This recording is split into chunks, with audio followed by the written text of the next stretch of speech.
Good morning everyone. थोड़ा सा वो जब हमने वीडियो स्टार्ट किया था, मैंने यहाँ तक आपको पढ़ाना स्टार्ट किया था, लेकिन बीच में ही वो जो वीडियो है पॉज हो गया, कोई कॉल के आने की वजह से शायद। ठीक है, तो हम फिर से लेंगे, यहाँ से स्टार्ट करेंगे। मेटाफेज जो है, हमने पिछले वीडियो में लेट प्रोफेज वाली डायग्राम जो निकाली थी, लेट प्रोफेज में हमने कहा था कि ये जो न्यूक्लियर मेम्ब्रेन और न्यूक्लियोलस है वो एक फाइनल स्टेज पे थे और डिसअपियर होने वाले थे। तो यहाँ पर पेयर्ड क्रोमोसोम्स भी थे, लेकिन स्कैटर्ड मैनर में, वो कोई फैले हुए ऐसा अरेंज किए हुए नहीं थे। ठीक है, तो यहाँ पर हमने क्या किया कि उसको दिखाया। यहाँ पर दो सेंट्रियोल अपोजिट डायरेक्शन में थे। ठीक है, तो अब मेटाफेज वाली डायग्राम मैंने यहाँ पर ड्रॉ की है, अभी अभी ड्रॉ की वाली है। ठीक है, तो इस डायग्राम को आप देखिए। यहाँ पर मैंने क्या दिखाया कि यहाँ पर कोई न्यूक्लियर मेम्ब्रेन तो है नहीं, यहाँ पर मैंने न्यूक्लियर मेम्ब्रेन दिखाया ही नहीं है।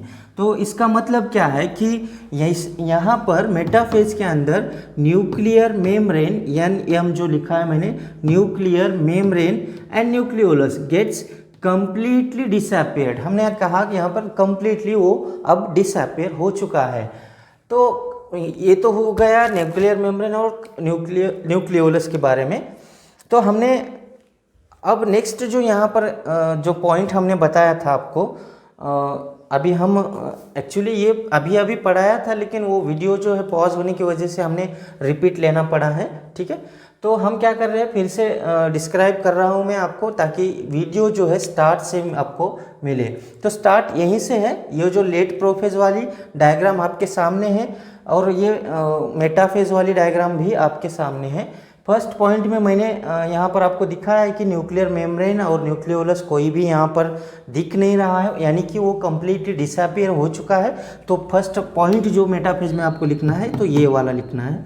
इसके बाद में मैंने ये रेड कलर वाले जो डॉटेड एरियाज दिखाए हैं दो सेंट्रियोल के बीच में, तो इनका नाम है spindle fibre. Okay, spindle fibres होते क्या है, तो ये एक तरह का प्रोटीन होता है, स्पेशल टाइप ऑफ प्रोटीन होता है, प्रोटीन से बने हुए होते हैं स्पिंडल फाइबर। ओके, तो special type of protein which is responsible to formation of spindle fibres between two centrioles. Okay, हमने यहाँ पर लिखा है special type of protein forms a spindle fibre in between two centrioles. तो यहाँ पर हमने दो सेंट्रियोल्स दिखाए हैं, उनके दोनों के बीच में जो स्पिंडल फाइबर, एक्चुअली वो होता क्या है, थ्रेड लाइक स्ट्रक्चर होता है। वहाँ पर एक धागे जैसा ऐसा कोई स्ट्रक्चर बनेगा, जहाँ पर ये जो पेयर्ड क्रोमोसोम्स थे, यहाँ पर जो पेयर्ड क्रोमोसोम यहाँ पर एक्चुअली यहाँ पर क्लियरली विजिबल हो रहे हैं, यहाँ पर थोड़े से हमें उससे कम विजिबल होंगे, लेकिन यहाँ पर एक कंप्लीट विजिबल हो चुके हैं अभी। तो ये क्या करेंगे, जो स्पिंडल फाइबर फॉर्म हुई है यहाँ पर, इसको एक सेल के, ये सेल है, सेल मेम्ब्रेन हमने दिखा है। तो ये सेल जो है, इसके सेंटर में और दो सेंट्रियोल के बीच में जो स्पिंडल फाइबर फॉर्म हो चुके हैं, उन ईच स्पिंडल फाइबर को क्या करेंगे, with the help of centromere, ये जो पेयर्ड है क्रोमोसोम्स, इनके बीच में क्या है, सेंट्रोमर होता है। तो सेंट्रोमर क्या कर रहा है कि every and each spindle fibre attached here, क्या हो रहा है कि वो जाकर स्पिंडल फाइबर को अटैच हो रहे हैं और एक लाइन में, यानी कि आप देखिए यहाँ पर कोई भी क्रोमोसोम यहाँ इधर नहीं आया है, ना कि इधर आया है। इसका मतलब क्या है कि paired chromosomes are arranged in equatorial plane. Equatorial plane का मतलब होता है एक central line. Okay, central line of the cell. तो हम यहाँ पर लिख सकते हैं थर्ड पॉइंट मेटाफेज का, क्या लिखेंगे, paired chromosomes are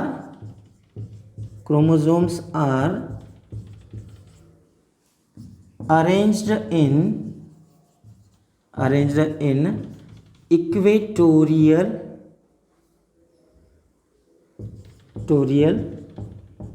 plane. Okay, या तो फिर हम इसे कहेंगे सेंट्रल लाइन और सेंट्रल प्लेन भी कह सकते हैं। ओके, समझ में आ रहा है मैं क्या क्या कह रहा हूँ? ये जो है स्पिंडल फाइबर्स, इनको ये पेयर्ड क्रोमोसोम्स क्या कर रहे हैं, एक लाइन में यानी कि सेंटर को अरेंज किए जा रहे हैं। यही तो है मेटाफेज का स्पेशल कैरेक्टरिस्टिक। यहाँ पर अगर आपको कभी भी कोई, अगर मैंने जैसा आपको बताया था कि आपको अगर ओनियन रूट टिप से अगर माइटोसिस प्रोसेस आपको ऑब्जर्व करनी है, सपोज कीजिए कि आपको ये वाली फेज मिल चुकी है, तो आप क्लियरली आइडेंटिफाई कर सकते हैं कि अगर आपको क्रोमोसोम्स इस तरह से अरेंज दिख गए तो आप स्पष्ट वहाँ पर क्लियरली आप कह सकते हैं कि हाँ, ये हमने जो फेज़ देखी है, ऑब्जर्व किए हैं, वो थी मेटाफेज वाली। तो ये एक स्पेशल कैरेक्टर है इस मेटाफेज का। आप क्लियरली विजिबल क्रोमोसोम्स आपको दिखेंगे, वो भी एक सेंट्रल लाइन पर। ठीक है, तो ये तो बात हुई हमारे जो मेटाफेज की है। तो यहाँ पर चेंजेस देखिए आप, यहाँ से क्लियरली न्यूक्लियर मेम्ब्रेन डिसअपियर हो चुका है, साथ ही साथ न्यूक्लियोलस तो वो भी डिसअपियर हो जाएगा।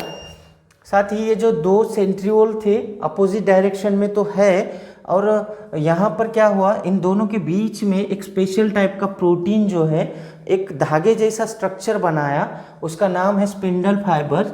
और इन स्पिंडल फाइबर्स की हेल्प से पेयर्ड क्रोमोसोम्स ने अपने आप को एक सेंट्रल लाइन में अरेंज कर लिया। ठीक है, यहाँ तक आपको समझ में आया मेटाफेज।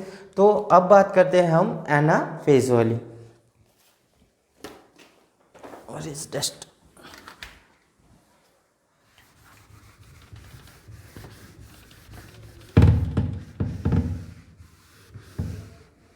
मैं मेटाफेज वाली डायग्राम को यहाँ पर ऐसे ही रखूँगा ताकि आपको चेंजेस समझ में आ जाए। इसे मैं मेटाफेज नाम दूंगा। ओके, अब हम लेट प्रोफेज वाली डायग्राम जो है मिटा देंगे। ठीक है,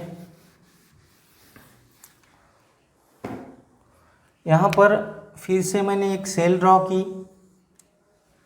दो सेंट्रियोल ड्रॉ करूँगा यहाँ पर, इधर एक और इसके अपोजिट यहाँ पर एक। हमको पता है स्पिंडल फाइबर्स भी है इसमें, ये रहे स्पिंडल फाइबर्स। ओके, आप जितने चाहे उतने अरेंज कर सकते हो।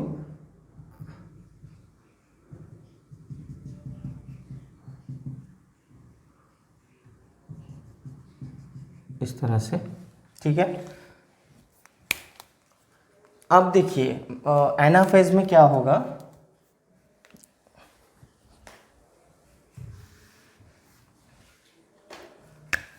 थर्ड फेज कौन सा है हमारा, एनाफेज। एनाफेज की बात कर रहे हैं हम। फिगर ये किसकी है, एनाफेज की स्ट्रक्चर है, एनाफेज वाली डायग्राम है। यहाँ पर क्या होगा, अब देखिए जो मेटाफेज में हमने कहा था कि इक्वेटोरियल प्लेन में जो क्रोमोसोम्स अरेंज थे, यहाँ पर क्या होगा, इनके अंदर चेंजेस होंगे। इनका जो सेंट्रोमर है, सेंट्रोमर कहाँ होता है, एवरी जो पेयर है दोनों के दोनों क्रोमोसोम के बीच में एक क्रोमैटिड्स अटैच्ड है। तो ये जो बीच वाला जो स्ट्रक्चर होता है इसे कहते हैं सेंट्रोमर। मैंने आपको पहले भी बताया है, सेंट्रोमर किसे कहेंगे, दोनों के बीच में वाला जो इनको अटैच कर कर रख रहा है इसे हम कहेंगे सेंट्रोमर।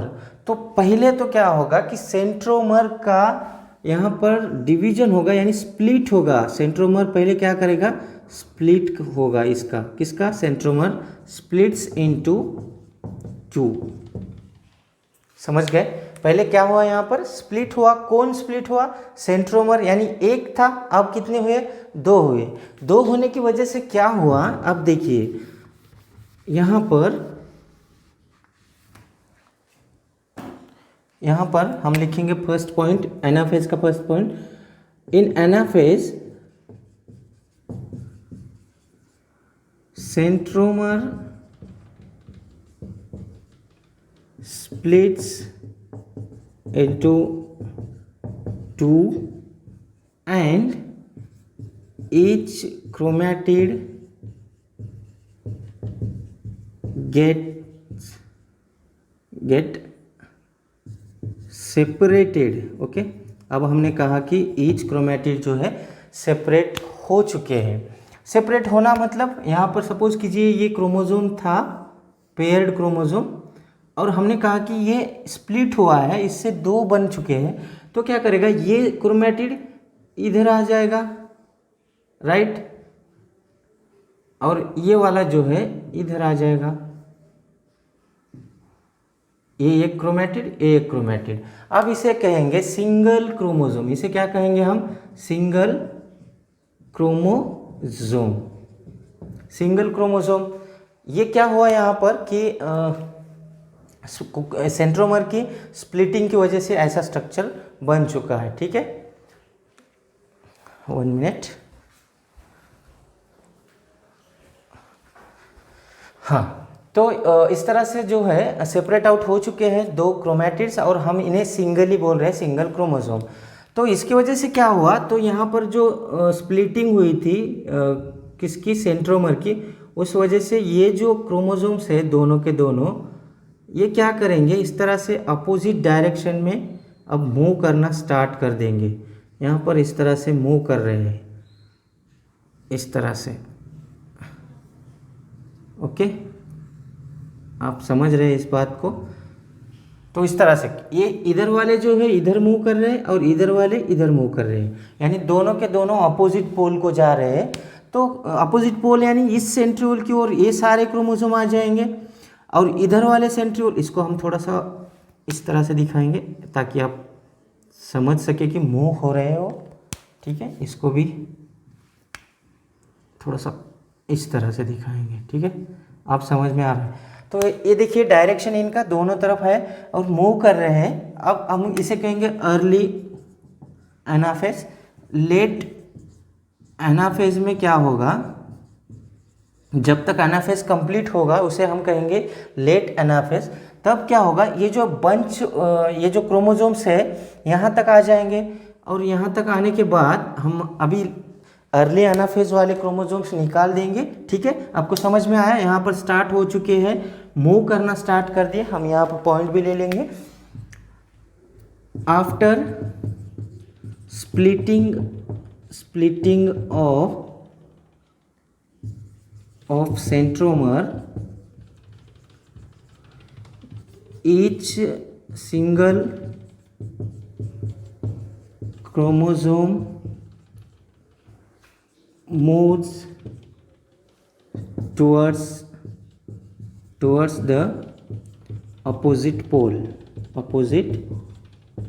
और डायरेक्शन। ये मूव करना स्टार्ट कर दिए। ठीक है, तो मूव करने के बाद जब लेट प्रोफेज यानी लेट एनाफेज आएगा, तब तक क्या होगा, ये सारे के सारे जो क्रोमोसोम्स मूव कर रहे थे वो यहाँ आ जाएंगे।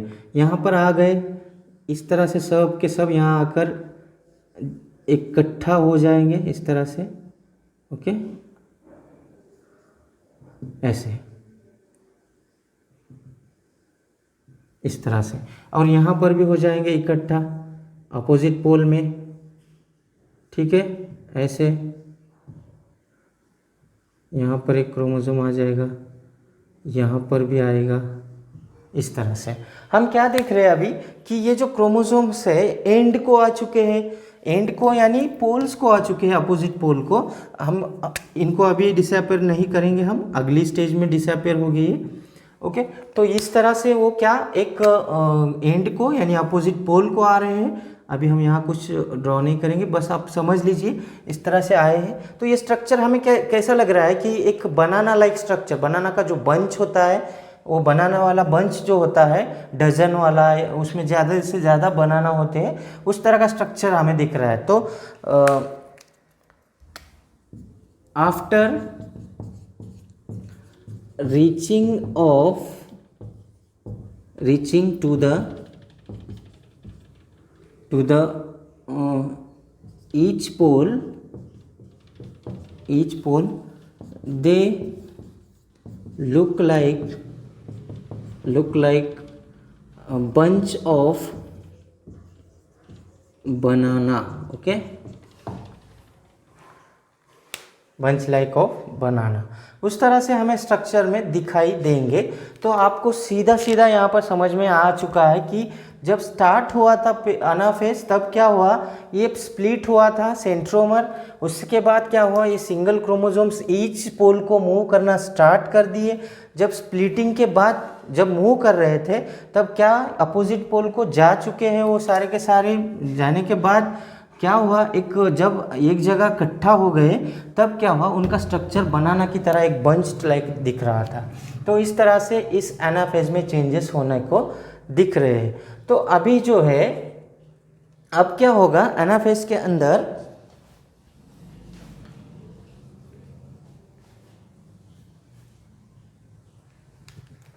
कंप्लीट यहाँ पर दोनों के दोनों सेंट्रियोल को अटैच हो चुके हैं यहाँ पर। तो इनसे आपको मेटाफेज में चेंजेस और एनाफेज में चेंजेस आपको दिखाई दिए होंगे। तो आप एनाफेज में दो डायग्राम्स ड्रॉ कर सकते हैं, अर्ली वाली जबकि हमने क्या दिखाया था, क्रोमोसोम्स को अपोजिट डायरेक्शन में मूव करते हुए दिखाया। लेट एनाफेज में हमने कम्प्लीटली यहाँ पर बंच लाइक स्ट्रक्चर अटैच कर दिया है, कहाँ पर, सेंट्रियोल्स को। ठीक है, तो ये तो हुआ एनाफेज वाला स्ट्रक्चर। अब हम बात करेंगे टीलोफेज वाला। आई थिंक हम टीलोफेज जो है हमारी अगली स्टेज वो हम नेक्स्ट क्लास में देखेंगे, यानी कल देखेंगे। ठीक है, यहाँ तक आप पढ़ लेना। और हाँ, आपको मैंने जो कल सवाल दिया था, शायद आपकी मैथ वाला कुछ तो होमवर्क था या आपकी एग्ज़ाम थी, वो मुझे नहीं पता, लेकिन इस वजह से शायद आप बिज़ी थे। तो उसके आंसर जो है आज आपको भेजने हैं। अगर आपको कल वीडियो किसी वजह से आप देख नहीं पाए हो तो आप वीडियो देखिए, आपको एंड में एक क्वेश्चन दिया गया है, उसका आंसर जो है आपको भेजना है मुझे विथ योर नेम। ओके, ठीक है, थैंक यू।